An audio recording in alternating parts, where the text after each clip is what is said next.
నేను ఒక ఆర్టికల్ చదివాను సార్. రైస్ కుక్కర్‌లో రైస్ తినడం వల్ల షుగర్ వస్తుంది. అదే రైస్ నార్మల్‌గా పాతకాలం పద్ధతిలో తింటే రాదు అని చెప్పేసన్నారు. ఎందుకు రాదు? పాతకాలం పద్ధతిలో తింటే రాదు. రైస్ కుక్కర్‌లో తింటే వచ్చే షుగర్ ఎందుకొస్తుంది రైస్ తింటే? రైస్ కుక్కర్ లో తింటే షుగర్ వస్తుంది అనేసి ఇప్పుడు యెస్. అంటున్నారా? యెస్. ఆ!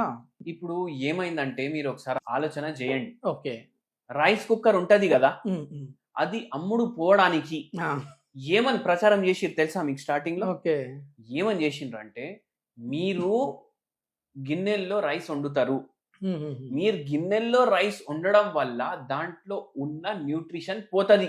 ఓకే. ఎట్లా ఓకే. పోతది? గంజి రూపంలో పోతది. ఆహాహా! మీరు పడేస్తారు కదా ఎక్సెస్ నీళ్లు. అవును. అయితే మీరు ఏం చేయండి అంటే, రైస్ ఏమో కుక్కర్లో వండుకోండి. హ్మ్. హ్మ్. కుక్కర్లో మీరు రైస్ వండుకుంటే ఏమైతదంటే, దాని న్యూట్రిషన్ దాంట్లోనే ఉంటది అంటుండే. యెస్. యెస్. రైస్ మీరు ఒకవేళ కుక్కర్లో వండుతున్నారు అంటే హ్మ్. ఇప్పుడేమంటున్నారంటే షుగర్ వ్యాధి వస్తుంది. హ్మ్. హ్మ్. ఎటు చేసినా అంటే ఏదైనా చెప్తున్నారు. అందరూ ఏమనుకుంటారు, రైస్ వల్ల షుగర్ వ్యాధి వస్తుంది. కానీ ఎక్కడ ఉంది సమస్య అంటే రైస్ లో లేదు, ఓకే. ఓకే. కుక్కర్ లో ఉంది. ఓకే. ఇప్పుడు 30 ఏండ్ల 40 ఏండ్ల నుంచి అందరు రైస్ కుక్కర్లు వాడుతున్నారు. అవును. అప్పుడప్పుడే స్టార్ట్ అయింది జర.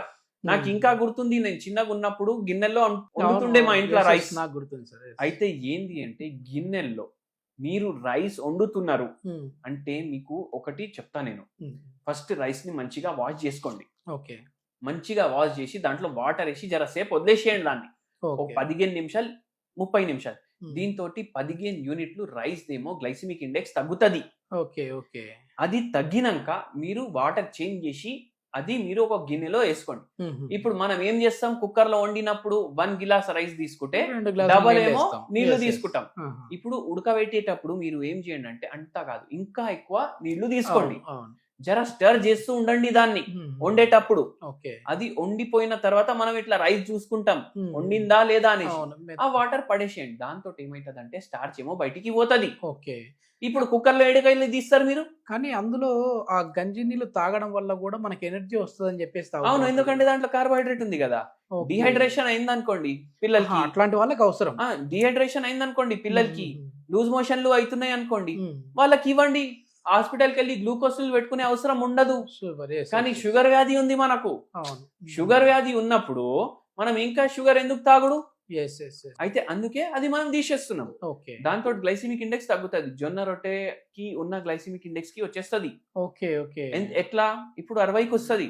మళ్ళా దాని మీద నెయ్యి చేసుకొని తినండి మీరు. హ్మ్. హ్మ్. ఏమంటారు? నెయ్యి తినొద్దు, నెయ్యి తినొద్దు. హ్మ్. హ్మ్. ఎందుకు తినొద్దు? ఫ్యాట్ ఫ్యాట్ ఉంటదనేసి ఆ! చెప్తుంటారు. మళ్ళా వాళ్ళే బటర్ అమ్ముతారు కదా.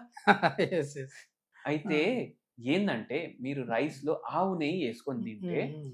ఇంకా దాని గ్లైసెమిక్ ఇండెక్స్ తగ్గుతది. ఓకే. ఓకే. సరే, మీరు వైట్ రైస్‌కి ఇట్లా చేసుకున్నారు కదా. ఇదే సేమ్ ప్రక్రియ మీరు బాస్మతి రైస్‌కి చేసిర్రనుకోండి. హ్మ్. జొన్నలు కన్నా చాలా వరకు తగ్గిపోతది దాని గ్లైసెమిక్ ఇండెక్స్. ఓహ్! ఓకే. బాస్మతి రైస్ తినొచ్చు. మీరు కుక్కర్‌లో వండొద్దు మళ్ళా. అదే అదేలెండి. ఇంకా తగ్గుతది దాని గ్లైసెమిక్ ఇండెక్స్. ఓకే. ఓకే. మళ్ళా ఇంకోటి చెప్తా సార్ మీకు. హ్మ్. యాహ్! ప్లీజ్. రోగం వచ్చినా రాకపోయినా ఇప్పుడు అందరూ హెల్త్ కాన్షియస్ అనేసి అనుకుంటారు. హ్మ్. కానీ ఏంది అంటే నేనొకటి చెప్తా. రోగం వచ్చినప్పుడు వరకు దీనివల్ల వచ్చిందని మనం చెప్పలేం. హ్మ్. హ్మ్. కుక్కర్‌లో ఎందుకొచ్చినాయి? స్టార్చ్ ఏమో రైస్‌లో ఉండాలనేసి. యెస్. యెస్. ఇప్పుడు స్టార్చ్ దాంట్లో ఉండడం వల్ల ఇన్ని షుగర్ వ్యాధి పేషెంట్‌లు వచ్చిండ్రు గదా. హ్మ్. ఇప్పుడేమో కుక్కర్‌లు వాడకండి అనేసి అంటున్నారు. యెస్. యెస్. అవునా కాదా? హ్మ్. హ్మ్. కుక్కర్‌లు వాడకండి.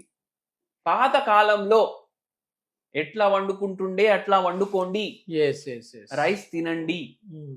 ఒక పూట తినండి అంటా నేను. ఓకే. అయితే మోకాలు నొప్పి లేవు భయ్ ఒక మనిషికి. హ్మ్. వాడు రోజు ఒక పెయిన్ కిల్లర్ యేసుకుంటాడా మోకాలు నొప్పి రావద్దనేసి? లేదు. లేదు గదా. హ్మ్. ఏం జేస్తాడు? ఫిజికల్ యాక్టివిటీ చేస్తాడు. వెయిట్ మెయింటెనెన్స్ జేసుకుంటాడు. హ్మ్. టైంకి పడుకుంటాడు.